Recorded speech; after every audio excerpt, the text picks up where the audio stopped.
आज की press conference में आप सभी पत्रकार बंधुओं का मैं हार्दिक स्वागत करता हूं, हार्दिक अभिनंदन करता हूं।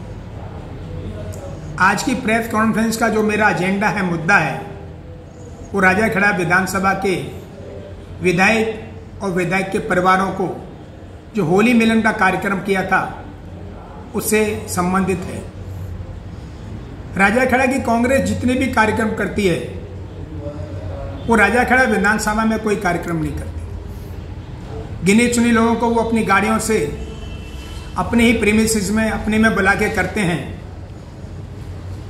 और अपनी अपनी बात कहते। जो पिछली बार धौलपुर में होली मिलन का कार्यक्रम किया राजाखेड़ा के विधायक, उनके पिता प्रद्युमन सिंह जी ने, उसमें उन्होंने बहुत से मंत्री बुलाए क्योंकि उनके लिए तो भीड़ इकट्ठी होती नहीं है।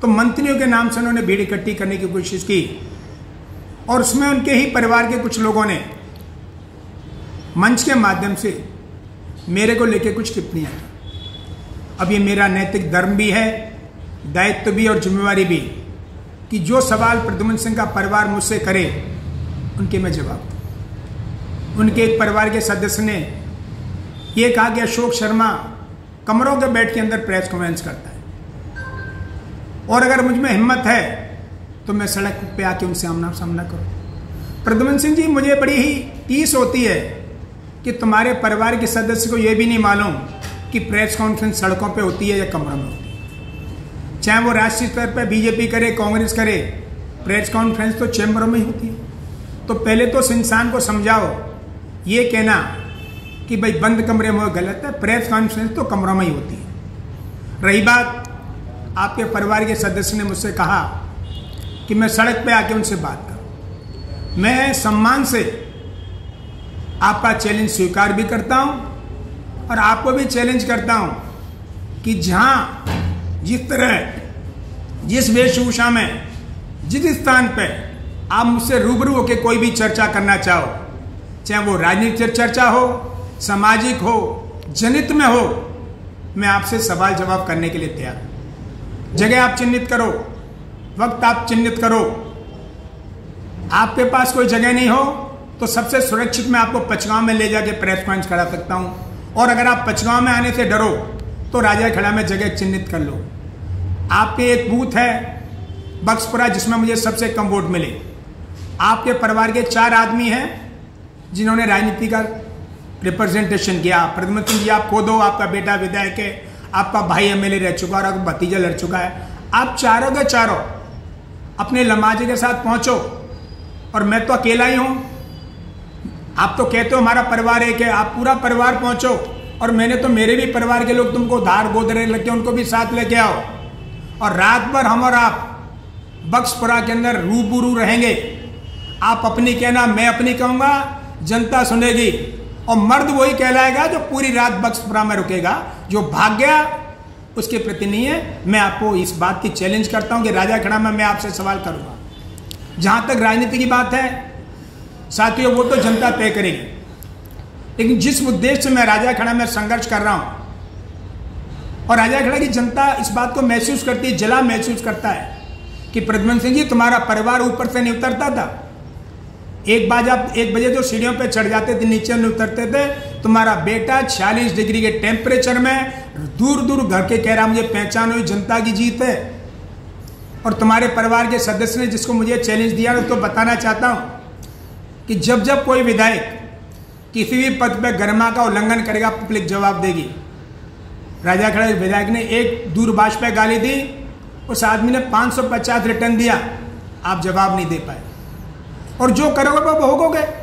एक पत्रकार ने तुम्हें चश्मा चढ़ा दिया कि रोहित वोरा विधायक नहीं मंत्री बनेगा। रोहित वोरा के चश्मा चढ़ गया और विधानसभा के अंदर वो मंत्री कुर्सी पर जाकर बैठ गया। तो सम्मानीय हमारे मित्र राजेंद्र राठौर ने इतना लताड़ा भगा दिया। अब आप बोलो राजेंद्र जी ने गलती की। उन्होंने क्या गलती की? तुम्हें तो अपना चश्मा साफ है नहीं, तुम्हें तो पता नहीं है। और प्रद्युमन सिंह जी, चश्मा साफ करो। तुम्हारे परिवार के लोग पिक्चरें बहुत देखते हैं। अब शोले पिक्चर का टाइम नहीं है जिसमें गब्बर सिंह के कहने से कोई जो है गोली चला दे। ये आज़ाद हिंद राजस्थान है और धौलपुर और राजाखेड़ा आज़ाद है। आपके कहने से कोई डरेगा नहीं, न तो पुलिस के मुखबरों के थ्रू काम होगा, न दलालों के साथ काम होगा। और रही बात मुझे चैलेंज देने की, तो मैंने तो पहले भी राजनाथ सिंह के मंच से कहा था, वसुंधरा जी के मंच से कहा था कि मैं राजाखेड़ा की सामाजिक परिस्थितियों को आज़ाद करने का युद्ध कर रहा हूँ, और जो मुझे किसी भी तरह की आहुति देनी पड़े, राजाखेड़ा की जनता के लिए कोई भी बलिदान देना पड़े, मैं इस महासंग्राम के लिए सर पे कफन बांध के आया हूँ।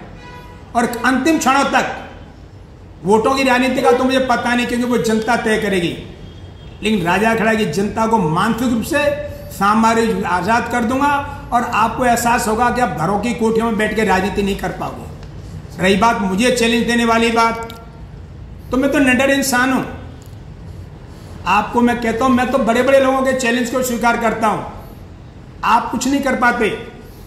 और मुझे क्या डराएगा मौत का मंजर। प्रद्युम्न सिंह जी सुनो, मुझे क्या डराएगा मौत का मंजर। मैंने तो जन्म ही क्रांतिकारियों की बस्ती में लिया है। मैं तो ऐसे लोगों के बीच में जन्म लिया है जो युद्ध करने के लिए तैयार हैं, निडर हो गए, निसंकोच हो गए, निस्वार्थ हो गए। राजाखेड़ा की ढाल मिल के मैं आपसे युद्ध करने तैयार हूं। लेकिन ध्यान रखना, अब पुलिस का नहीं चलेगा, प्रशासन की बैसाखियों से नहीं चलेगा।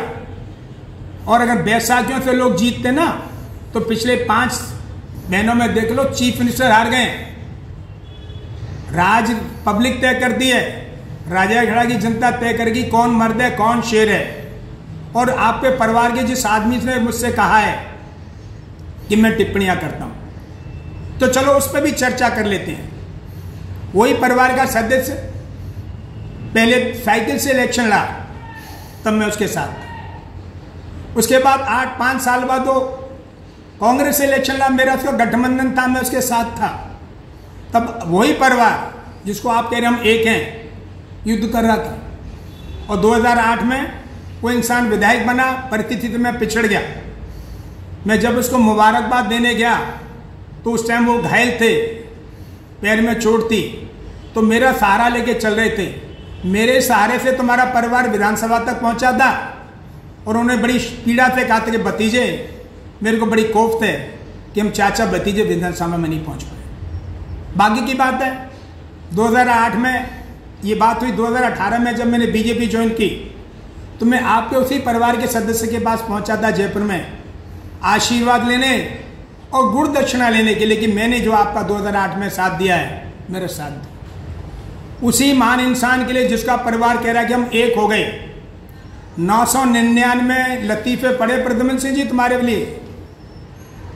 महाभारत के अंदर तो श्री कृष्ण भगवान के लिए सिर्फ 99 लतीफे पढ़े थे शिशुपाल ने, जिसमें वध कर दिया था। तुम्हारे उसके सो कॉल्ड फैमिली ने 999 ज्ञान दिए, वही तो मैं मंच के माध्यम से आपसे बताता हूं। अब आप कहते हो कि हमारा परिवार एक हो गया। अरे भाई, हमने कब कहा कि आपका परिवार एक नहीं है? मैं तो मंच से ही कहता हूं कि आपका परिवार 20 साल से राजाखेड़ा की जनता को बेवकूफ बना रहा था। जब आप मनोरमा जी से इलेक्शन हार गए, तो आप लोगों ने तय कर लिया कि नाटक शुरू कर दो, ऐसा नहीं हो कि बाहर का आदमी आ जाए। साथियों, ऐसा होता है जब कोई गरीब आदमी जमीन बेचता है, तो गांव के 2 लठैत आदमी तय कर लेते हैं कि इसकी जमीन कोई बाहर का आदमी नहीं ले ले, तो वो दोनों खेमे में बैठ जाते हैं। और जो जमीन की कीमत होती है उसके बोल नहीं लगने देते, कम जमीन में खरीद लेते हैं। तो वो आदमी जो आप पे विश्वास करके रह जाता। आप दोनों के परिवारों ने 20 साल से वही है कि राजाखेड़ा की जनता का शोषण किया, दुरुपयोग किया, विधायक आप बनते रहे। और जब मैं आया, तो वो आदमी जिसके पास मैं गुरु दक्षिणा लेने गया था, जिसने 999 आपके लिए शब्द कहे थे, वो आपके साथ चला गया। अब आप कहते हो हमारा परिवार एक है, इसके लिए तो आपको मेरा धन्यवाद देना चाहिए। मेरे पहुंचने से तो आपका परिवार एक हुआ है। ये एहसान तो आपको मेरा जीवन भर नहीं भूलना चाहिए। बार बार आप मंचों पर क्यों कहते हमारा परिवार एक है? और मैं तो कहता हूं मुझसे युद्ध पूरा परिवार करे ना। राजाखेड़ा की बर्बादी का, गुंडागिर्दी का, गलत काम का जवाब आप पूरे परिवार को देना पड़ेगा। और आप बार बार कहते हो हम कांग्रेसी हैं, आप किसी वक्त में किसी के वफादार नहीं हो। प्रद्युम्न सिंह जी, हम लोग हिंदू हैं, हमारी धार्मिक संस्कृति के अंदर ये होता है कि कोई बछड़ा गाय का दूध पी रहा हो तो हम दूर खड़े हो जाते हैं कि बछड़ा बिछड़े नहीं जाए।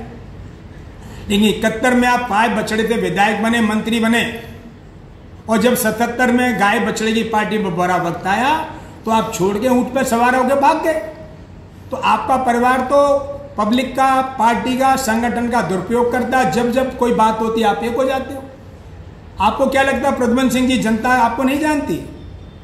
आज आप जिस पद पे बैठे हो आपको नहीं पता कैसे मिला है?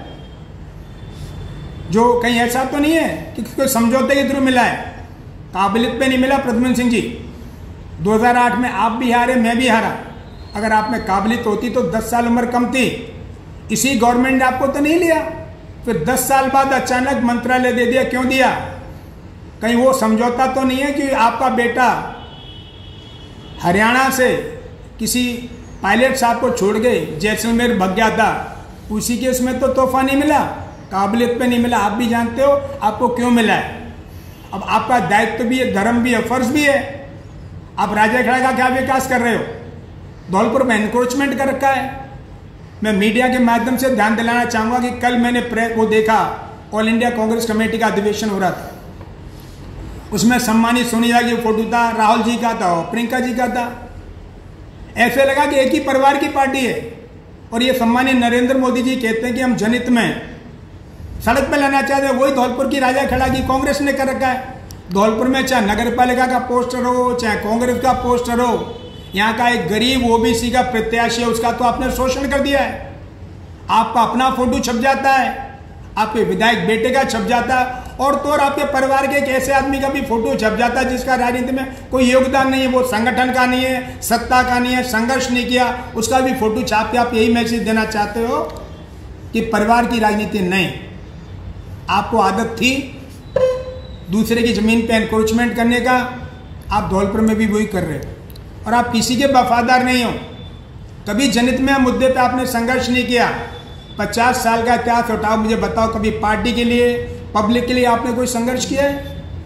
80 के अंदर जब कांग्रेस संघर्ष कर रही थी, मेरे पिता बनवाला जी कांग्रेस के लिए जेल गए। और आज भी ऐसी स्थिति में जनहित में बहुत से विधायक जेल जा रहे हैं।